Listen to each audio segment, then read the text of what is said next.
Ang programang ito ay hatid sa inyo ng Air 21. Sagot ko, padala mo!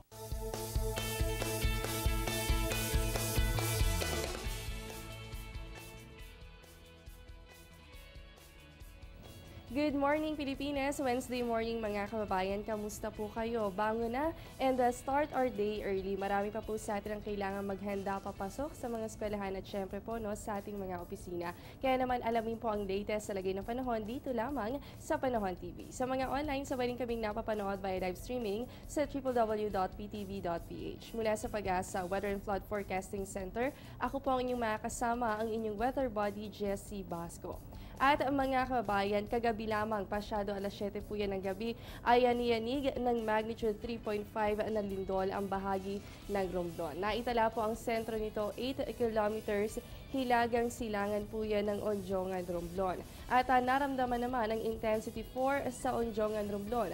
Ayon po sa PHIVOLCS, wala namang inaasahang aftershocks o damage mula po yan sa nasabing pagyanig.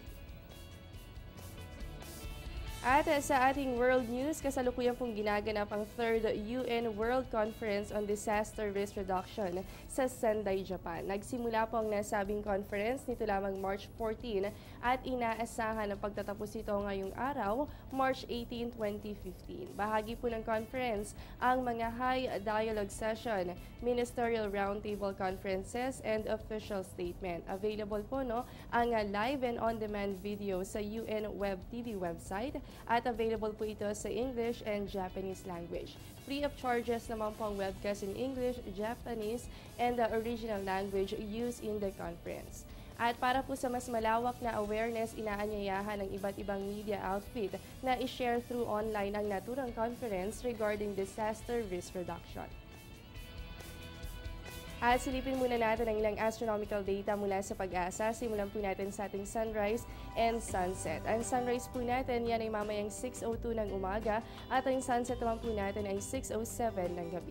Sa ating moonrise, ito po ay yan ay 3:55 ng umaga at ang moonset po natin ay alas 4 ng hapon at yan po ay nasa 11% illumination. Sa ating phase of the moon, waning crescent moon ang patuloy na bibida po sa ating kalangitan. Ibig sabihin, small part o maliit na bahagi lamang ng buwan ang illuminated o yung nasisinaga ng araw. Sa astronomiya, tinatawag din ito bilang young moon at bukod po sa waning crescent moon. Kadalasan na nakikita sa kanlurang bahagi ng kalangitan ang waning crescent moon right after sunset at mamaya po, yan ay merong 6% illumination. At narito naman po ang tidal prediction along Manila Bay courtesy of Lamria. Ang high tide po natin, yan ay nasa 0.41 meters alas 10 ng umaga habang ang low tide po natin ay nasa negative 0.09 meters at 3:31 ng umaga. At mga kababayan, sa ating health news naman, isa rin sa dapat paghandaan tuwing tag-init ay ang mga common diseases. Usong-uso po ito lalo na sa mga bata. At isa na nga rito ang prickly heat o yung bungang araw. Kadalasan po natatagpuan ang mga rashes nito sa noo, itaas na bahagi ng ating likuran, dibdib at ganun din po sa ating mga braso. Kung sakali na magkaroon kayo ng bungang araw, may lunas naman po para dito.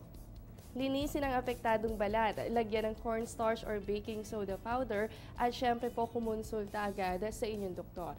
At para maiwasan naman ang ganitong uri ng disease, maligo po ng araw-araw, huwag ring magbibilad masyado sa ilalim ng araw at panatilihing tuyo ang inyong mga balat. At syempre po magsuot ng light color clothes lalo na sa papalapit na hot and dry season.